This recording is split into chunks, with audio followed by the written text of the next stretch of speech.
सदाशिवसमारम्भां श्रीरामानन्दार्यमध्यमाम् अस्मदाचार्यपर्यन्तां वन्दे गुरुपरम्परां।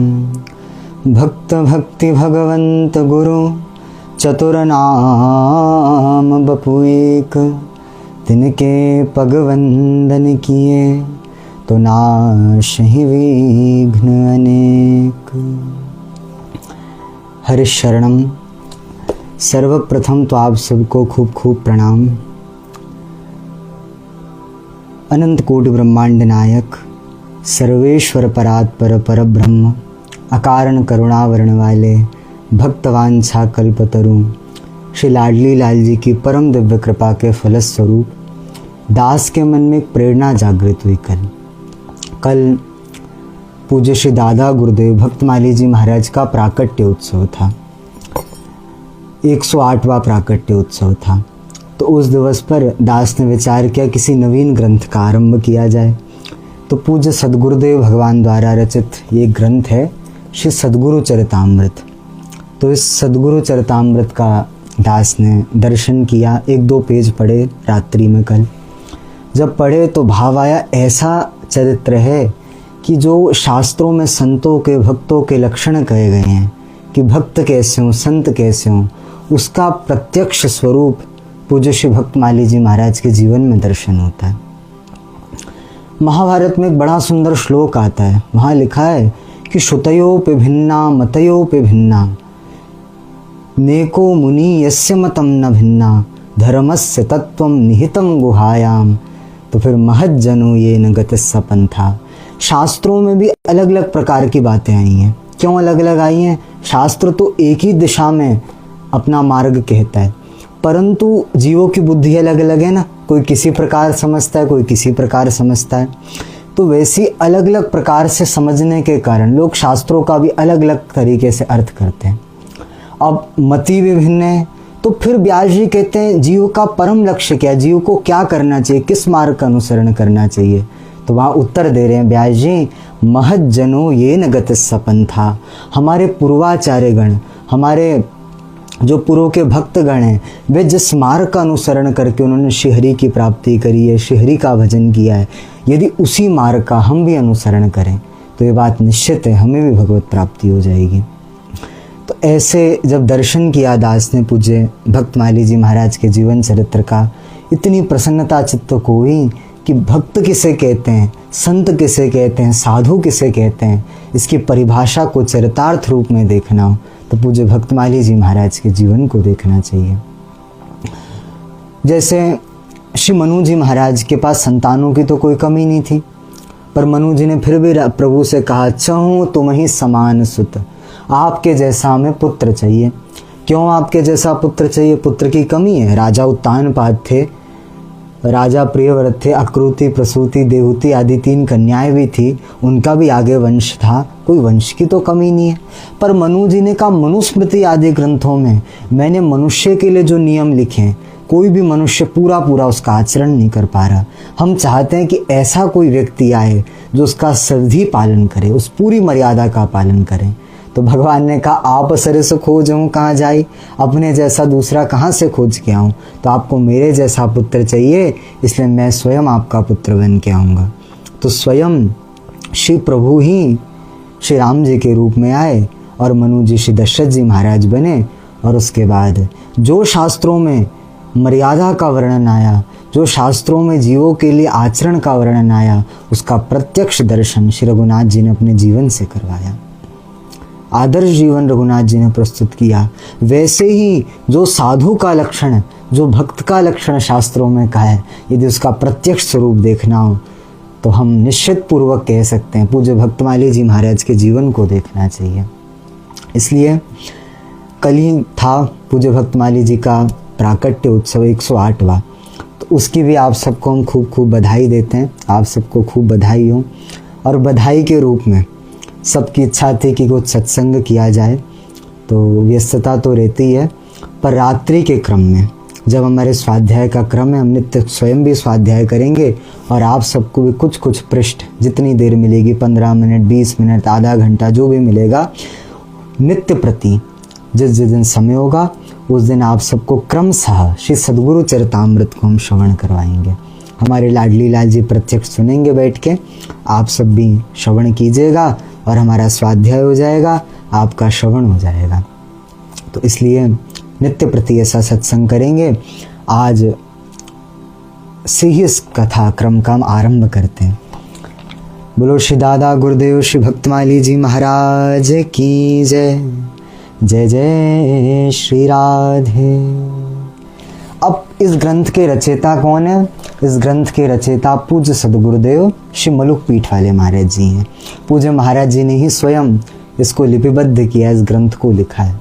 तो महाराज जी की ही वाणी आप श्रवण करेंगे। इसमें पहले सद्गुरु चरितामृत ग्रंथ के बारे में महाराज जी कुछ संस्मरण सुना रहे हैं भक्तमाली जी महाराज के भी। इसमें बंदहु गुरुपद कंज कृपा सिंधु नर रूप हरि महामोह तम पुंज जा सुवचन रविकर्णि कर।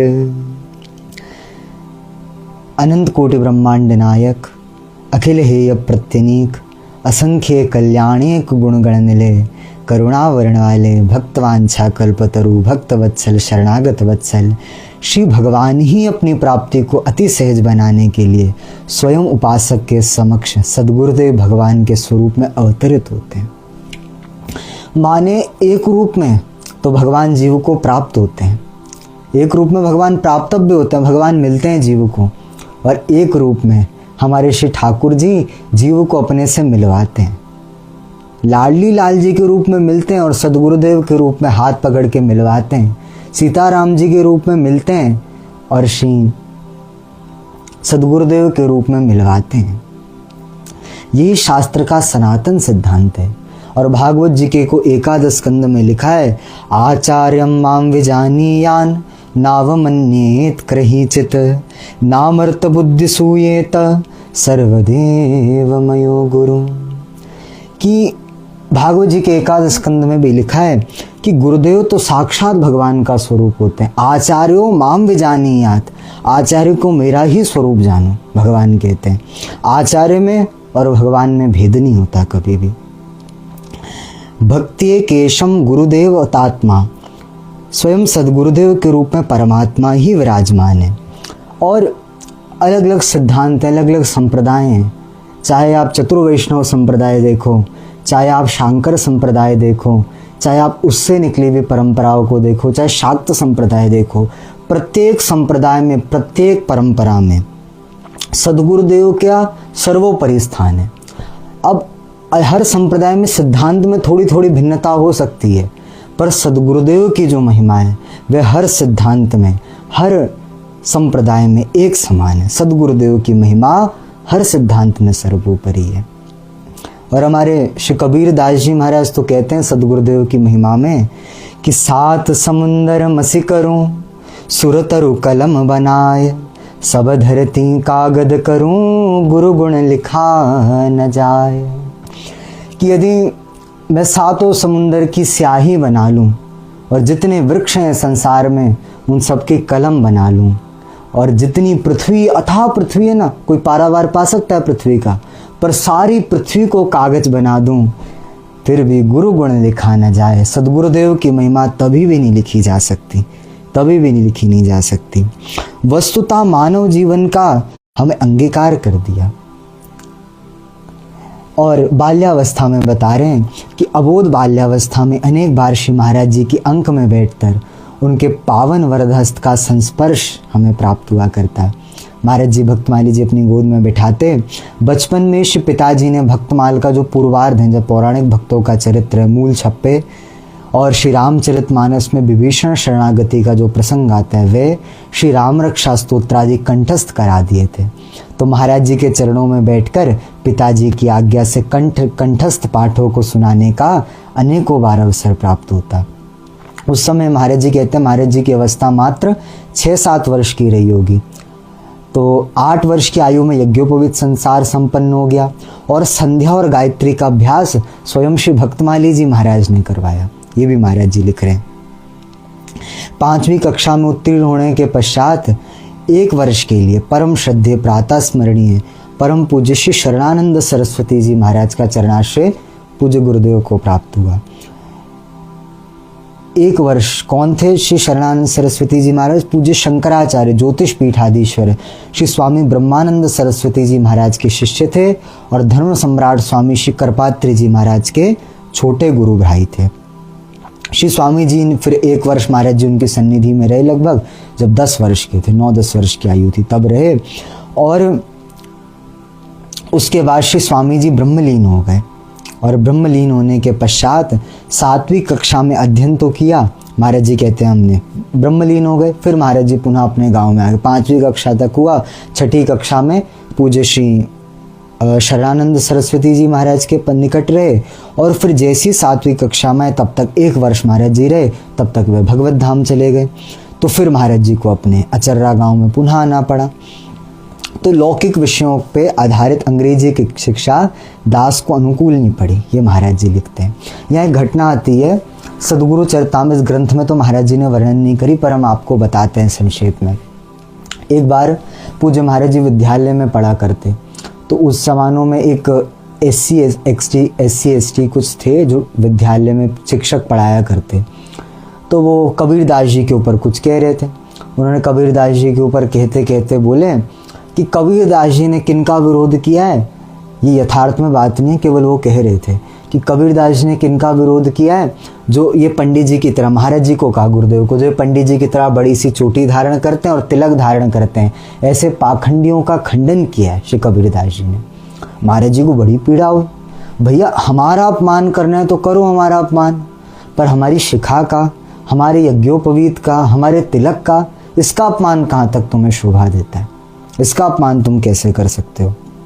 महाराज जी उठ के बोले ऐसा आप कैसे कह सकते हैं? शिक्षक को बोला। उस शिक्षक ने जोर से थप्पड़ महाराज जी के मारा।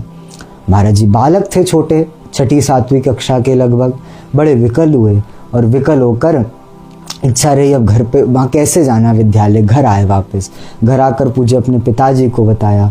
पिताजी भी गए, जो प्रधानाचार्य थे, प्रिंसिपल थे, उनसे मिले। उन्होंने कहा वो SC/ST कुछ उस समय तो बहुत चल रहा था कि ऐसा कुछ था उस टाइम, तो उनको बोलूँगा तो मेरी नौकरी भी खतरे में आएगी। प्रिंसिपल ने कहा मैं भी कुछ नहीं बोल सकता उनको, इसलिए आप मुझे भी क्षमा कर दीजिए पंडित जी, मेरी नौकरी का सवाल है। तो फिर महाराज जी बड़े विचलित हुए कि ऐसी शिक्षा पद्धति में क्या अध्ययन करना जहाँ पर शिखा का आदर नहीं है, जहाँ यज्ञोपवीत का आदर नहीं है, जहाँ तिलक का आदर नहीं है। बहुत व्याकुल हुआ चित्त और उस व्याकुलतावश वहीं अचर्रा गांव के निकट ही भगवती का मंदिर था। भगवती के मंदिर में गए, रोए भगवती के सामने, या तो आप हमें अपने चरणों में बुला लीजिए या हमें ऐसा जीवन से विदाई कर दीजिए, इससे अच्छा प्राण चले जाएं। ये हृदय में व्याकुलता थी महाराज जी के।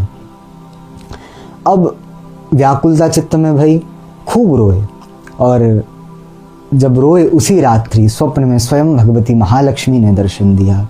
और महाराज जी ने क्या किया?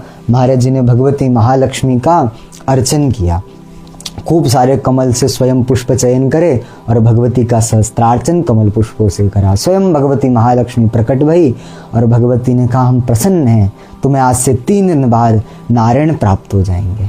क्या बोला? आज से 3 दिन बाद तुम्हें नारायण प्राप्त हो जाएंगे, महाराज जी को बोली। और जैसे ये महाराज जी को बोली 3 दिन बाद नारायण प्राप्त हो जाएंगे, स्वप्न खुला, कुछ संतोष आया। 3 दिन बाद ही स्वयं श्री भक्तमाली जी महाराज आए और भक्तमाली जी महाराज ने महाराज जी का हाथ पकड़ा और उनको लेकर शिव वृंदावन आ गए। शिव वृंदावन आ गए माने नारायण रूप में सदगुरुदेव मिल गए साक्षात। ये घटना से ये भी पता लगता है स्वयं भगवत स्वरूप हैं पूज्य भक्तमाली जी महाराज, इसलिए हमने घटना आपको बताई। और फिर महाराज जी आगे लिखते हैं, ठाकुर जी के मंगल विधान से उसी अवधि में फिर श्रीधाम वृंदावन से महाराज जी का पादार्पण हुआ, उनके साथ दास का जाना हुआ। लगभग 1981-82 की बात है, 81-82 की, उस समय लेके गए और फिर अंतिम क्षण तक पूज्य भक्तमाली जी महाराज का चरणाश्रय प्राप्त हुआ। श्री वृंदावन आने के कुछ ही समय पश्चात आषाढ़ शुक्ल पूर्णिमा गुरु पूर्णिमा के पावन अवसर पर महाराज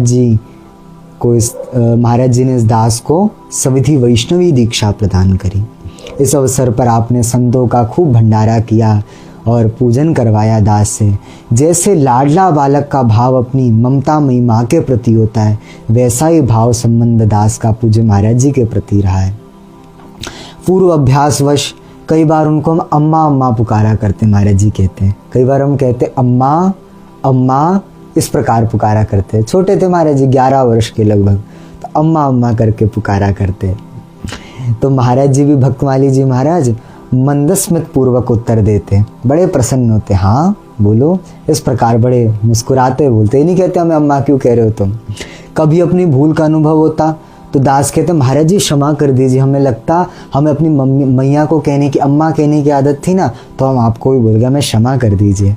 तो पूज्य भक्तमाली जी महाराज हंसते हुए कहते पंडित जी कोई अंतर नहीं पड़ता, अम्मा कहो या महाराज जी कहो, ऐसा कहते। जैसे कोई प्रवीण शिल्पी अपनी रचना कृति को कुशलता पूर्वक गढ़ता है, ऐसी महाराज जी ने अपने उपदेश निर्देशों से अपने पवित्रतम आचरणों का आदर्श सम्मुख रखकर इस दास के जीवन को संवारा है।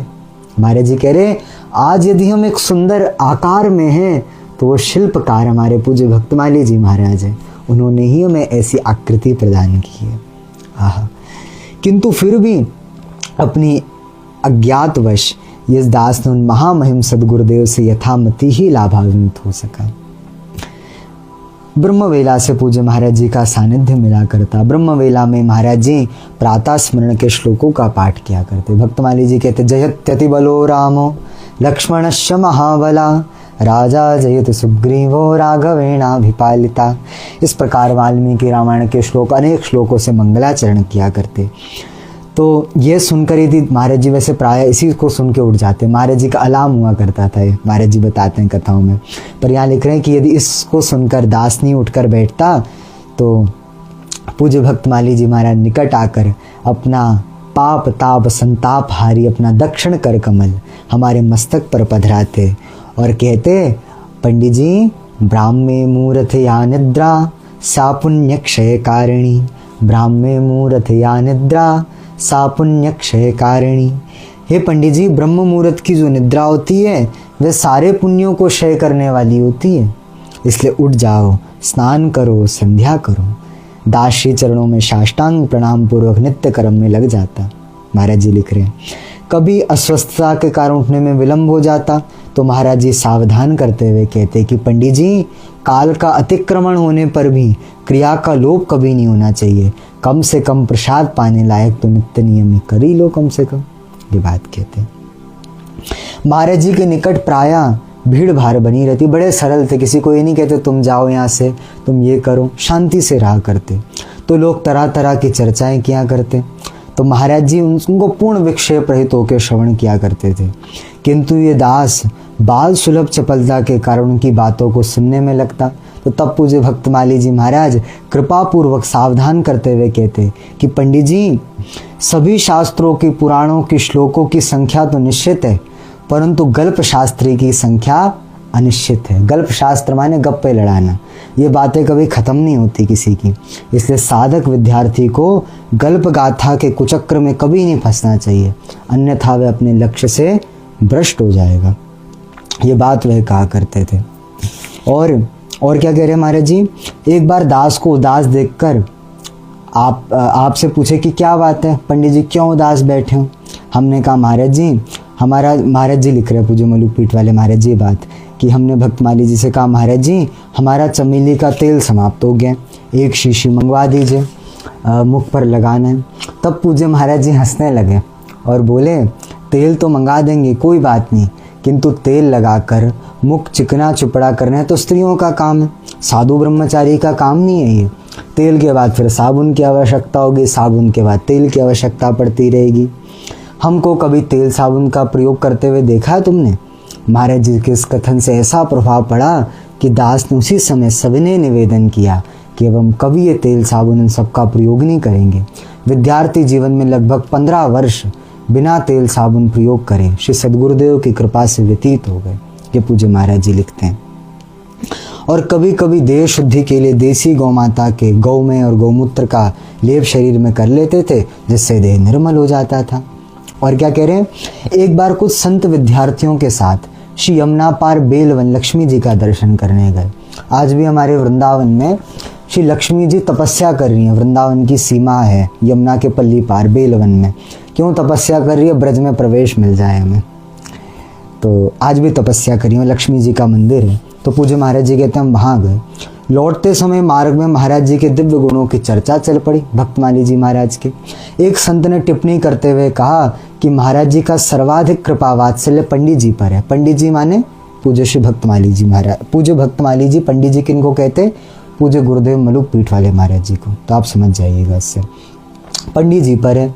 पर पंडित जी ने महाराज जी का कोई गुण अपने में नहीं लिया। यह सुनकर हृदय में गंभीर वेदना हुई। संपूर्ण मार्ग में दास स्तब्ध ही रहा। सुदामा कुटी पहुंचने पर दुख असह्य हो गया। अब तो रुदन प्रारंभ होने लगा। सायं 4 बजे से लेकर रात्रि के 12 बजे तक ये सब चला। बार बार हृदय में एक ही बात आती रही। इतने समय से महाराज जी का सानिध्य प्राप्त कर भी उनका कोई गुण हम अपने भीतर नहीं ले पाए। तब तो हमारा जीवन ही व्यर्थ है। इस जीवन से तो मरण ही अच्छा है। ये बात स्मरण करते करते बहुत विलाप कर रहे हैं पूज्य महाराज जी।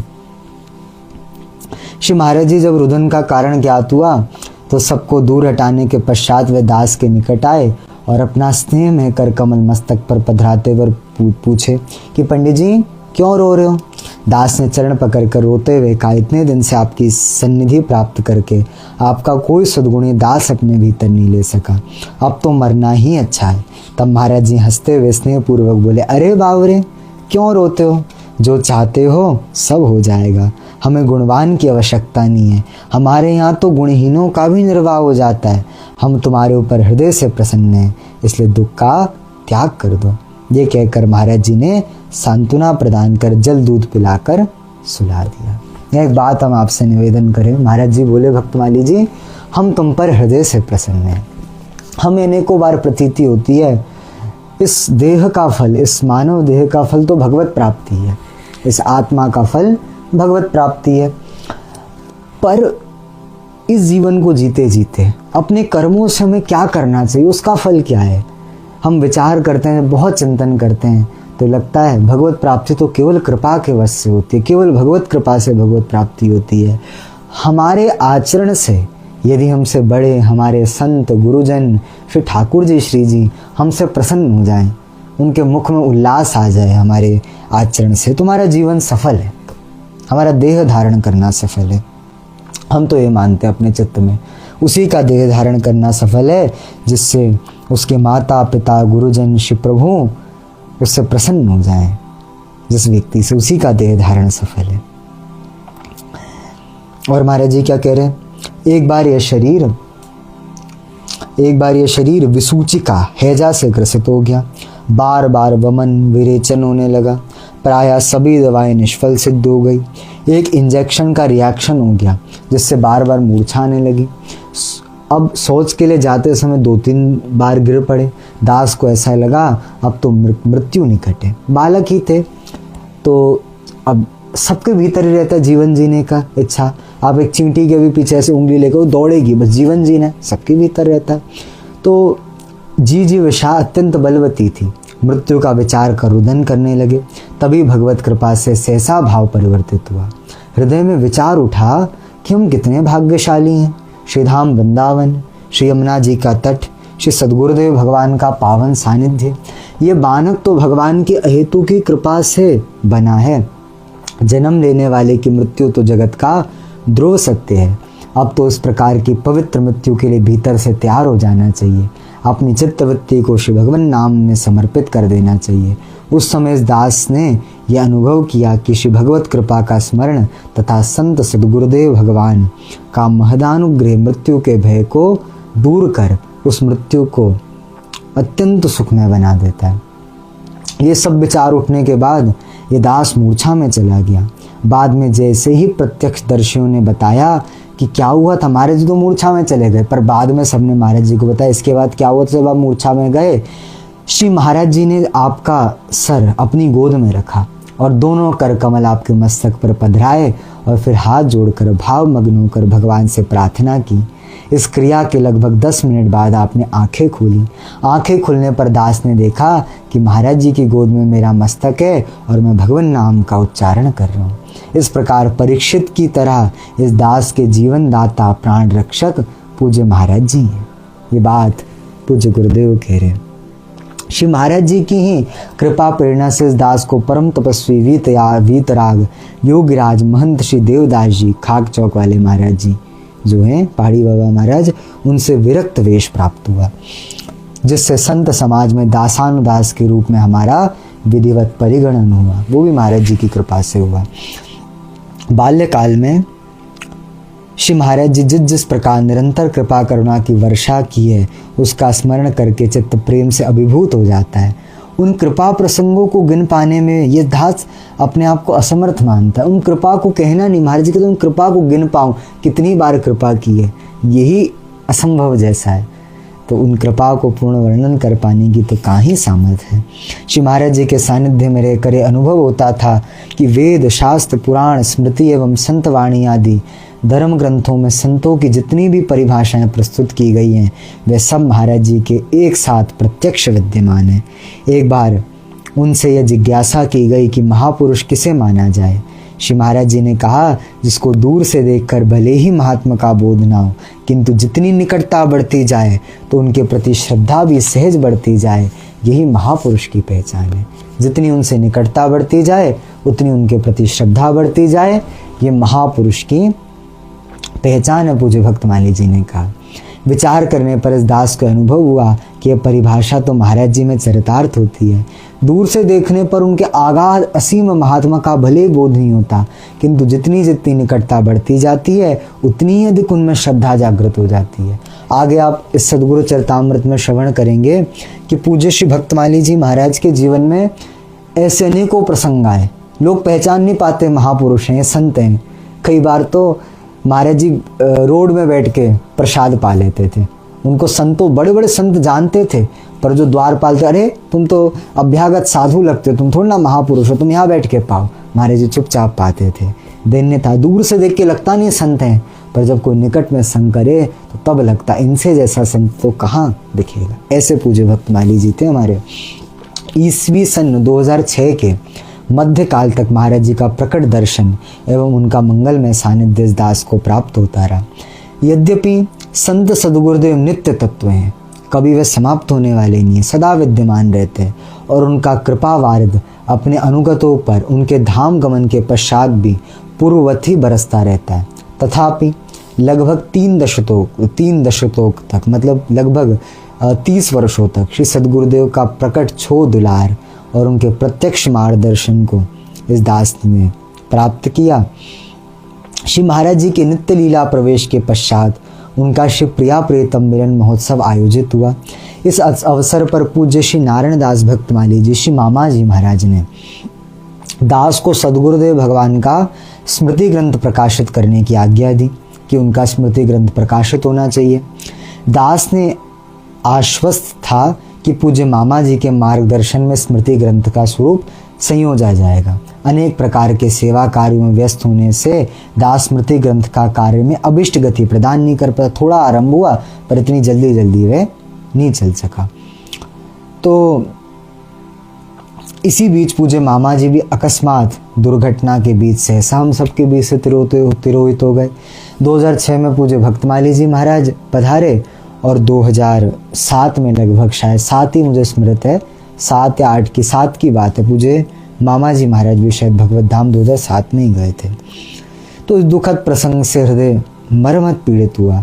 यह हमारा दुर्भाग्य ही था कि जब उनकी स्नेहिल कृपा छाया की नितांत आवश्यकता थी तभी उनका वियोग हमें प्राप्त हुआ। इस दुखद घटना से हमारे सुहृद श्री लक्ष्मण शरण जी भी हमसे बिछुड़ गए। स्मृति ग्रंथ के कार्य को द्रुत गति से आगे बढ़ाने के लिए रमन रेती महावन के परम पूज्य कारशनी स्वामी श्री गुरु शरणानंद जी महाराज, पूज्य रमन रेती वाले महाराज जी निरंतर इस दास का उत्साहवर्धन करते रहते। पूज्य महाराज जी के कहते हैं कि संतों की आज्ञा भई है ना, तो आप कीजिए। पूज्य महाराज जी के शुभाशीर्वाद से सदगुरुदेव का स्मृति ग्रंथ बृहद एवं सुंदर कलेवर धारण कर भक्तजनों के सन्मुख प्रकाशित हुआ। श्री महाराज जी के चरणों में यही प्रार्थना है कि उनकी अहेतु की कृपा आगे भी हमें प्राप्त हो। पूज्य महाराज जी लिख रहे हैं बात। और उनका जो स्मृति ग्रंथ था वह 4 खंडों में उस समय प्रकाशित हुआ था। 4 खंड, एक स्मृति ग्रंथ थे, एक ही पुस्तक थी, उसमें 4 खंड थे। एक तो श्री मूल भक्तमाल, दूसरा श्री सदगुरु चरितामृत जिसका हम अभी आश्रय ले रहे हैं वे, तीसरा श्रद्धांजलि एवं संस्मरण, और चतुर्था कृतित्व खंड। इसमें लगभग 850 पृष्ठ थे। तो इतना बृहद ग्रंथ उस समय हुआ प्रकाशित। तो महाराज जी की जो अधिकांश यात्रा हुआ करती थी वे देहाती क्षेत्रों में हुआ करती थी। भक्तमाली जी महाराज की, उनके शिष्य भक्तों में अधिकतर ग्रामीण लोग ही हुआ करते थे।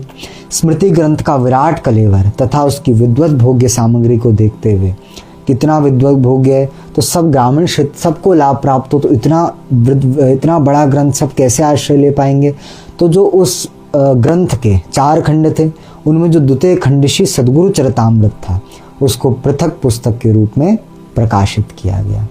इस सदगुरु चरितामृत में क्या है, पूज्य भक्तमाली जी महाराज का जीवन चरित्र है, आरंभ से लेके अंत तक का। ऐसा है सदगुरु चरितामृत है। क्यों लिखा, क्या भूमिका है, उस सब का मैंने आपको आज संस्मरण कराया। अब भगवत कृपा से नित्य प्रति हम थोड़ी चर्चा किया करेंगे। दास का स्वाध्याय का क्रम हो जाएगा, आप सबके श्रवण का क्रम हो जाएगा, और हमारे ठाकुर जी को भी भक्त चरित्र ऐसे भक्तमाली जी का चरित्र सुनने का आनंद प्राप्त हो जाएगा। इस प्रथम भाग को, प्रथम दिवस को हम आज यहीं विश्राम करते हैं।